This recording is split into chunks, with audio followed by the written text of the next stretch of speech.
శ్రీరామ జయ రామ జయ జయ రామ.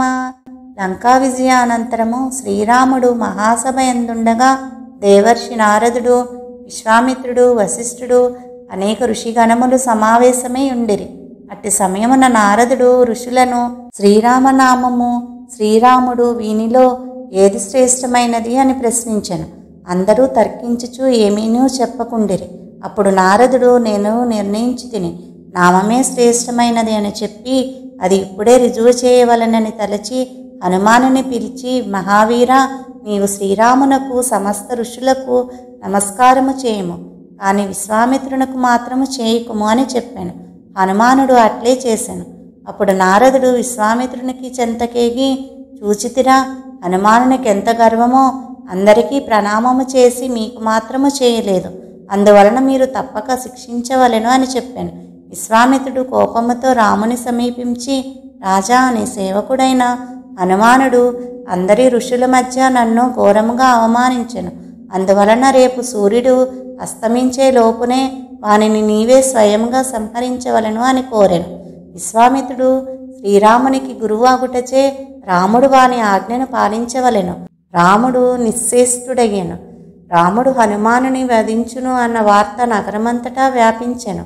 హనుమానుడు నారదుని సమీపించి, నన్ను రక్షించుడు, మీరు చెప్పినట్లే కదా నేను చేసి తిని, రేపు రాముడు నన్ను వధించును అనగా, నారదుడు, హనుమా, భయపడకుము, నేను చెప్పినట్లు చేయుము.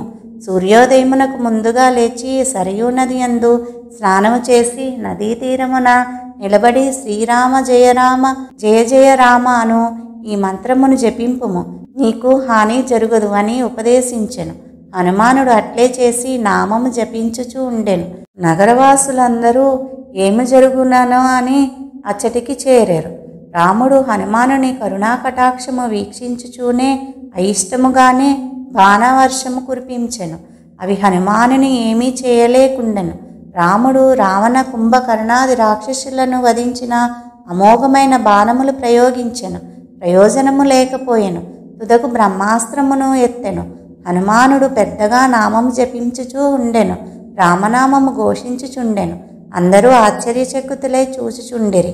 ఇట్టి సమయమున నారదుడు విశ్వామిత్రుని చెంతకొచ్చి, ముని, మీ క్రోధమును ఉపసంహరింపుడు, రాముడు అలసిపోవుచున్నాడు. ఈ సంఘర్షణ నుండి రామునిని విముక్తిని చేయుడు, శ్రీరామనామ మహత్తును చూచితిరి కదా అని చెప్పాను. అప్పుడు విశ్వామిత్రుడు, రామ, బ్రహ్మాస్త్రము చేత కూడా హనుమానుడు హతుడు కాడు అని రామునిని విరమింపచేసెను.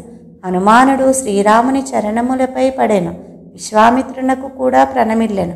విశ్వామిత్రుడు శ్రీరామ భక్తిని, రామమహిమను ప్రశంసించి ఆశీర్వదించెను. ఒకసారి మహాశివుడు శ్లోకములన్నిటినీ దేవతలకు, దైత్యులకు, ఋషులకు సమానముగా పంచిపెట్టగా ఒక్కొక్కరి భాగమునకు 33,33,33,333 శ్లోకములు వచ్చాను. అంటే మొత్తము 99,99,99,999 పంచబడినవి. ఒక్క శ్లోకము మాత్రమే మిగిలినది. దేవతలు, దైత్యులు, ఋషులు ఈ ఒక్క శ్లోకమునకు పోట్లాడు కొనసాగిరి. ఈ శ్లోకము అనుష్టప్ ఛందములో ఉన్నది. అనుష్టప్ ఛందమునందు 32 అక్షరములు ఉండెను. శ్రీ శివుడు ముగ్గురికి 10 అక్షరములను పంచగా చివరకు 2 అక్షరములు మిగిలెను. అప్పుడు శివుడు, ఈ 2 అక్షరములను నేను ఎవరికీ ఇవ్వను, ఈ అక్షరములను నా కంఠమందే ఉంచెదను అని చెప్పాను. అవియే రా, మా అను 2 అక్షరములు. ఇవియే వేదముల సారము. రామనామము అతి సరళమైనది, అతి మధురమైనది, అమృతము కంటే తీయనైనది. ఇది అమరమంత్రము. శివుని కంఠమునందు జిహ్వాగ్ర భాగమునందు విరాజమానమై ఉన్నది. సాగరమదనము సమయమునందు ఉదయించిన హలాహలమును శివుడు పానము చేయుచుండా భక్తులు హాహాకారములు చేయసాగిరి.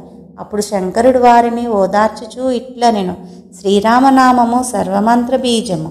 ఆ సంజీవిని నా సర్వాంగముల యందు సంపూర్ణముగా నిండి ఉన్నది.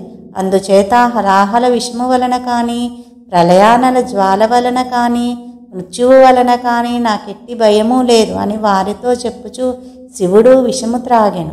ఆ విషము అమృతముగా మారెను. ఆనాటి నుండి శివుడు నీలకంఠుడు అయ్యెను. సమస్త దేవతలలో శివుడు మహాదేవుడు అయ్యెను.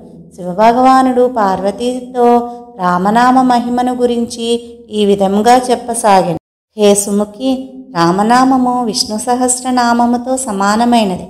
నేను సర్వదా రామ రామ రామ అనుచు మనస్సును రంజింపచేయు శ్రీరామనామమందే రమించుచుండెను అని చెప్పాను. స్వయముగా శ్రీ మహాశివుడే శ్రీరామనామము గురించి కొనియాడుట వలన శ్రీరామనామము యొక్క గొప్పతనము మనకి అర్థమవుతుంది. జై శ్రీరామ్.